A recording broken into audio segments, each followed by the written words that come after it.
L'actualité est en continu sur les réseaux sociaux. Facebook, Twitter, YouTube.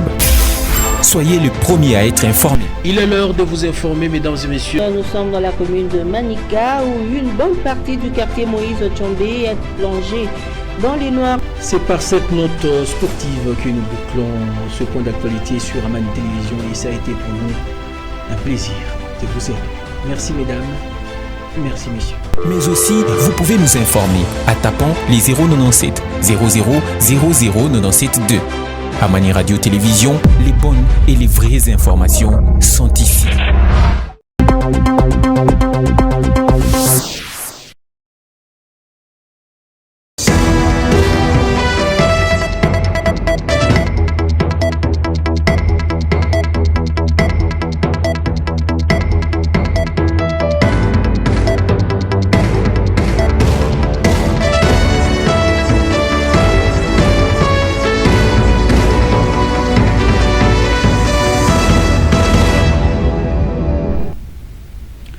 L'heure de votre journal, madame, messieurs, sur Amani Télévision. Bienvenue à tous et merci de nous rejoindre. Rendons-nous dans le Congo central où l'inspection générale de finances, IGF en sigle, a transmis auprès du parquet général près la Cour de cassation son rapport sur un détournement des deniers publics par le gouverneur du Congo central, ont indiqué mercredi 25 août 2021 de sources judiciaires. Un commentaire de Grace Chimbadi.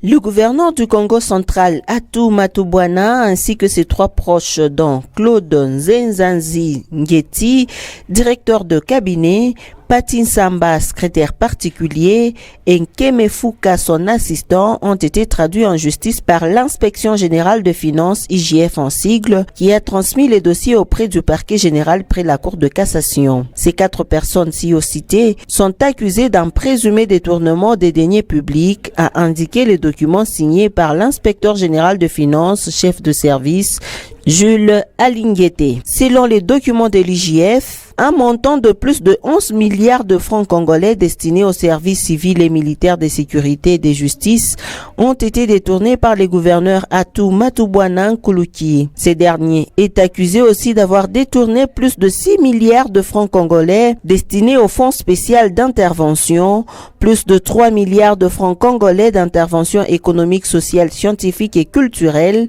plus de 581 millions de francs congolais destinés aux frais de ménage et plus de 657 millions de francs destinés aux frais de fonctionnement. Ce même document indique que ces fonds sont sortis de la caisse du bureau comptable public pour des prétendus frais secrets de recherche sans aucun quelconque soubassement. Ce fonds ayant pris une destination autre que celle de véritables bénéficiaires qui sont de services civils, militaires, de sécurité et de justice, révèle le rapport d'une mission de contrôle de l'IGF effectuée du 28 mai au 25 juin 2021 à Matadi.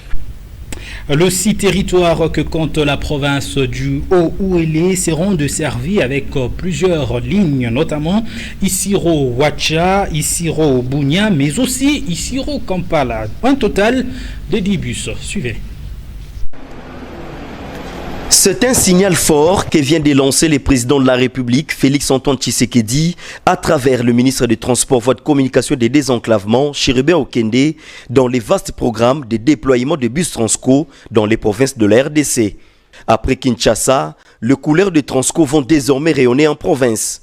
Pour cette première étape, les 6 territoires que compte la province du Haut-Ouélé seront desservis avec plusieurs lignes, notamment Isiro-Ouacha, Isiro-Bunia, mais aussi Isiro-Kampala.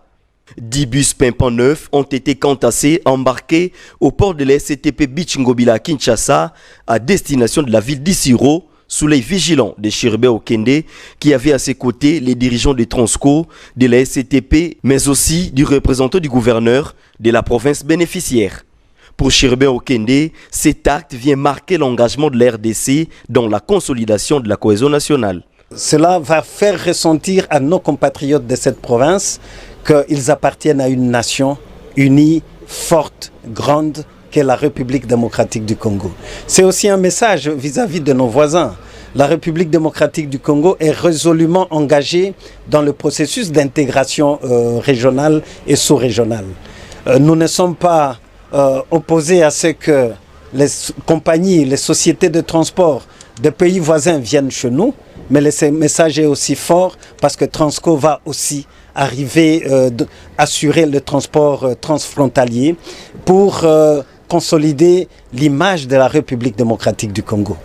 En décidant que la manutention soit assurée par la SCTP, le message est que le gouvernement est résolu à encourager l'acquisition de nouveaux équipements qui pourront permettre à cette grande société de redorer son blason terni. Transco ayant la vocation nationale, son directeur général intérimaire salue cet acte qui entre dans la vision du chef de l'État. Donc c'est une grande satisfaction pour nos grandes familles Transco.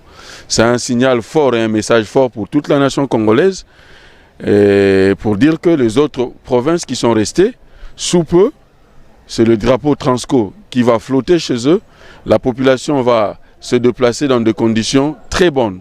Haut-Ouélé étant la première étape, les autres provinces de l'RDC sont donc appelées à être prêtes à accueillir le bus Transco.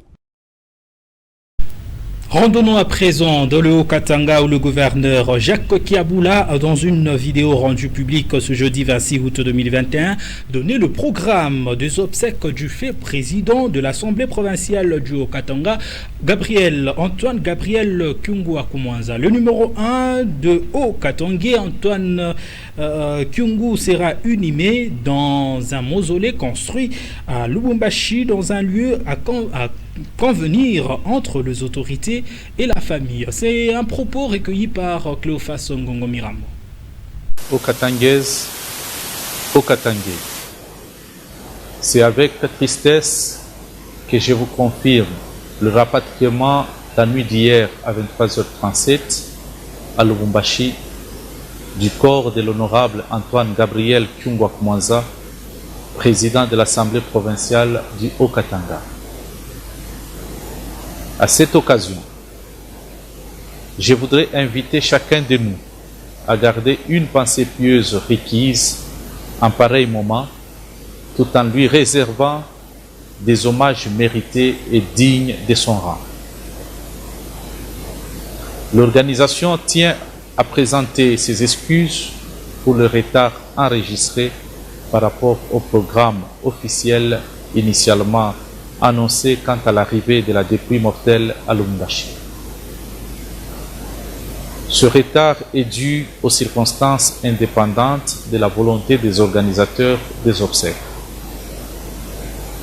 Par ailleurs, je tiens à vous informer que le président de la République, chef de l'État, son Excellence Félix Antoine Tshisekedi Tshilombo, a accédé à la demande de la famille, celle de construire, en mémoire de l'illustre disparu, un mausolée dans un endroit à convenir avec la famille. Le programme d'inhumation vous sera communiqué ultérieurement après la construction du dit mausolée.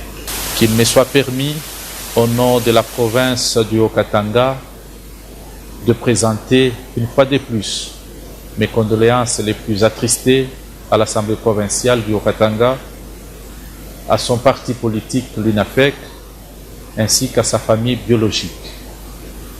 Que l'âme de l'illustre disparu repose en paix. Je vous remercie. Revenons dans la province du Lualaba où Masuka Saini Fifi, gouverneur intérimaire, a effectué une descente le mercredi 25 août 2021 à l'entreprise Semonk Kisanfu Mining, accompagné de quelques membres de son gouvernement. Masuka Saini a également échangé avec le comité de gestion de la dite entreprise. C'est à environ 60 km de la ville de Kolwezi que se trouve la nouvelle entreprise minière Semonk Kisanfu Mining et SARL KFM. Ce mercredi 25 août 2021, Fifi Masuka Saini, gouverneur intérimaire de la province du Lualaba, y a effectué une visite d'inspection en compagnie de quelques membres de son gouvernement et des services de sécurité. Après un échange de près d'une heure avec les comités de gestion de l'entreprise, Fifi Masuka Saini a été conduite sur les sites qui abritera l'usine des productions de minerais incessamment. La femme numéro 1 du Lualaba a eu droit à toutes les explications nécessaires de la part des techniciens de l'entreprise. L'un des objectifs ayant motivé la descente, encourager les responsables des KFM pour avoir tenu parole à donner de l'emploi. Nous sommes venus encourager la société CEMOC qui a commencé déjà ses travaux depuis février 2021. Comme nous le voyons, et ils nous ont présenté le plan de cette société qui va prendre à son sein plus de 2000 travailleurs dans lesquels seulement, je pense, 10% seront des expatriés. C'était tout à fait normal que nous puissions venir avec l'équipe du gouvernement provincial ainsi que le conseil de sécurité pour aussi voir, parce qu'ils ont été cambriolés il n'y a pas longtemps, nous voulons sécuriser ces grands investissements. Nous avons échangé aussi là-dessus et nous les encourageons. Nous avons visité déjà les travaux qui avancent à pas des géants. Donc nous pensons que d'ici quelques mois, une grande ville va se créer autour de ce grand investissement. La visite de l'autorité provinciale a été un motif de satisfaction pour les responsables des KFM qui ont salué le leadership du gouverneur intérimaire Fifi Masuka Saini dans la protection de l'emploi de sa population et des investissements. Sa visite ici, c'était pour nous en fait une marque de soutien, d'accompagnement en fait, dans ce projet. Donc elle a été très attentive à ces demandes et elle nous soutient et nous a même dit qu'elle avait vraiment l'obligation de pouvoir soutenir ces projets qui aura des retombées non seulement en termes de l'emploi pour nos frères et sœurs congolais, mais aussi en fait en termes de recettes pour les trésors publics. Fifi Masuka Saini est une gestionnaire d'exception de la chose publique qui ne jure que sur la maximisation des recettes et l'amélioration de la qualité des vies de sa population, en conformité avec la politique du chef de l'État, Félix Antoine Tshisekedi Tshilombo. Depuis l'avènement du président Félix Antoine Tshisekedi Tshilombo à la magistrature suprême, il a investi une partie de sa politique sur la diplomatie. Que peuvent être les avantages d'une politique basée sur la diplomatie? Bouffon Fangana, analyste politique, tente de répondre devant la caméra de Freddy Sangwa. L'avantage de la diplomatie, si vous avez une forte diplomatie, c'est-à-dire vous devez gagner beaucoup de choses. Dans la relation, si vous avez une bonne relation de bon voisinage, retenez que vous allez gagner même les marchés, vous allez gagner les investisseurs qui peuvent venir parce que vous partez représenter votre pays. Vous dites, écoutez ce qu'a notre pays, nous avons les minéraux, du sous-sol, nous avons par exemple notre terre qui est arabe, nous avons tel ou tel minerai que peut-être qui manque dans tel ou tel pays.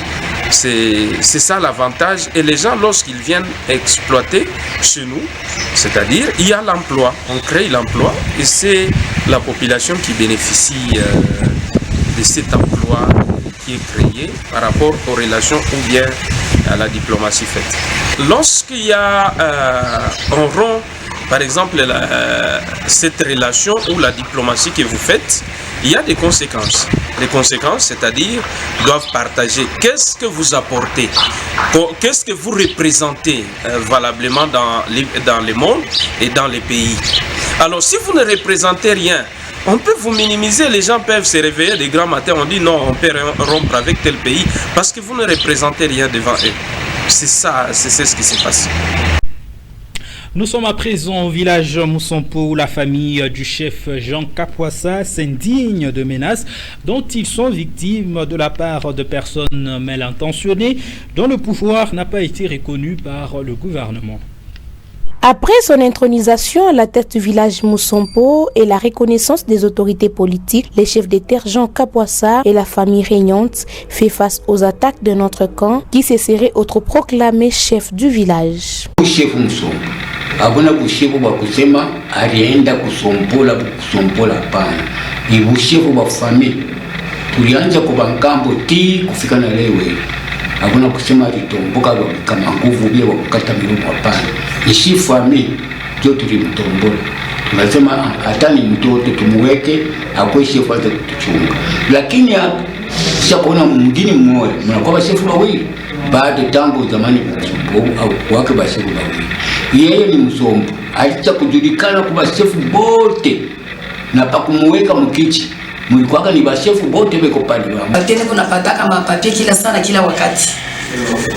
Huyu Musompo aina sema yeye ndio alijiweka kwa baba yake ndio walimpatia wanaona huyu atetuchunga mfamili mtoto wa akili. Njoo ni nibeko ba mingi balimupa yeye ndio aliweka.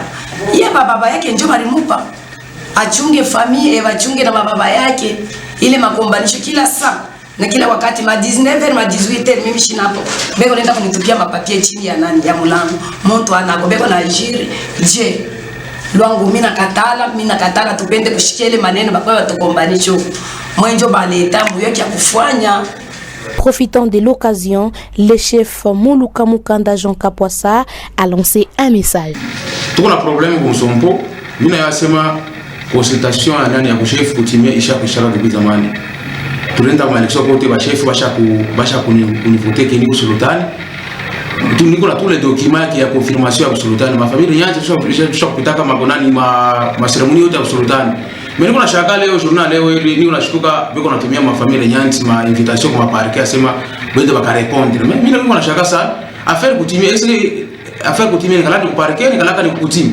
Mimi napenda kusema kwa hivi autorité barudishe ku Kongo kunivua parquet juu kwanza kutoa invitation kila siku kumsombo. Kama wanapenda sio kumsombo, ukwe mafujo, ula takuwa garaya ile na problème yote, ula kutoa invitation au magistrat. Akwe garaya maisha bantu bote juu. Signalons que les dossiers qu'opposent des familles au village Musompo seraient déjà entre les mains de la justice. L'énergie électrique est devenue un luxe pour les habitants de la ville de Kolwezi qui passent de journées entières sans être desservis. Et la population se pose une seule question, celle de savoir à quel niveau se pose le problème. Suite aux coupures intempestives du courant électrique dans la ville de Kolwezi, une partie de la population hausse les tons et voudrait comprendre à quel niveau se situe le problème. Tutafanya je mutoneko tunateswa sana. Mambo ya moto il faut Kinshasa alete solution. Bauze ma pièce bapeleke kule kwenye kunatokaka moto kuna pashi kwa ma pièce ile inaisha kufa. Kama wakasema bata intervenir hakuna kintu ile batezo. Ni Kinshasa alete ma moyen ya kuenea jo moto hii de l'estage ata kambe naisha kulungula il faut bantu badiuzie bo benyewe bafanye cotisation bauze nkamba baweke sindela shikaya hata na moyen ya kuuza nkamba sasa kama ile yenyewe ya kusema kuishisha de l'estage batetosha wapi. Alors cette situation impacte négativement plusieurs commerçants œuvrant à Joli Site et au marché central de Manika. Snele kama njoo iko na probleme hatujue iko kosa gani na acha hatupatake moto. Umeme inatutesa. Ukiangalia hapa ndani ya congelateur yangu pale hatupatake kura, lakini kila mwisho wa mwezi tunapata facture. Na tuko obligé kuilipa juu ni leta. Tutafanya nini? Facture tuko paka nalipa. Moto iko na kwa ni diesel inaenda kutumia kwenye tutumike mbele paka na wabo tufata tatu na maexpliquer abatu comprendre paka. Reçu le 26 juillet dernier par le ministre provincial de l'énergie Jules Kabouit, le directeur de production Sud avait rassuré la population. Dû aux multiples problèmes que nous connaissons dans notre réseau. Nous avons le premier problème, déficit de 90 MW au niveau de l'injection du courant qui vient d'Inga. Un déficit de 90 MW parce que nous avons deux machines synchrones qui sont indisponibles. La machine numéro 1 a le problème du rotor qui est à la masse. Alors là, nous avons sollicité l'expertise sud-africaine, la société martinisaine, qui nous a promis d'être là au mois d'août pour intervention. Un mois après, cette situation persiste toujours. En moins d'une année et demie de la tenue de prochaines élections en République démocratique du Congo, les confessions religieuses chargées de choisir le président de la CENI n'ont toujours pas trouvé de consensus. La cause de cette discorde est Denis Kadima. Une crise sans lice et la rédaction de Amani Radio et Télévision fait une réflexion à ces sujets. Denis Kadima est le nom des discordes et divergences au sein des confessions religieuses en République démocratique du Congo dans le choix du prochain président de la Commission électorale nationale indépendante. Les chefs religieux divisés, d'un côté les catholiques et protestants qui sont contre le choix de Denis Kadima à la tête de cette institution d'appui à la démocratie. De l'autre côté, les autres confessions religieuses avec en leur tête les kimbanguistes qui soutiennent la personne de Denis Kadima. Biso bakimbangiste seni asengak biso candidat to pesakra papa Denis Kadima biso nyos bakimbangiste yokanaki to pesaki kombo wana papa Kadima candidat biso kunana seni. Mais pourquoi ces discordes entre les confessions religieuses? Pourquoi les catholiques et les protestants sont contre le choix de Denis Kadima? Pour le duo contre, ils estiment que le candidat Denis Kadima est soutenu par le pouvoir en place et n'aurait pas le charisme de diriger la CENI. L'abbé Donatien Cholet, secrétaire général de la conférence épiscopale nationale du Congo 5O, a résumé l'état d'esprit de leur duo avec les protestants. Les chefs religieux cherchent un candidat qui a un leadership éthique et le courage exceptionnel de proclamer la vérité des urnes.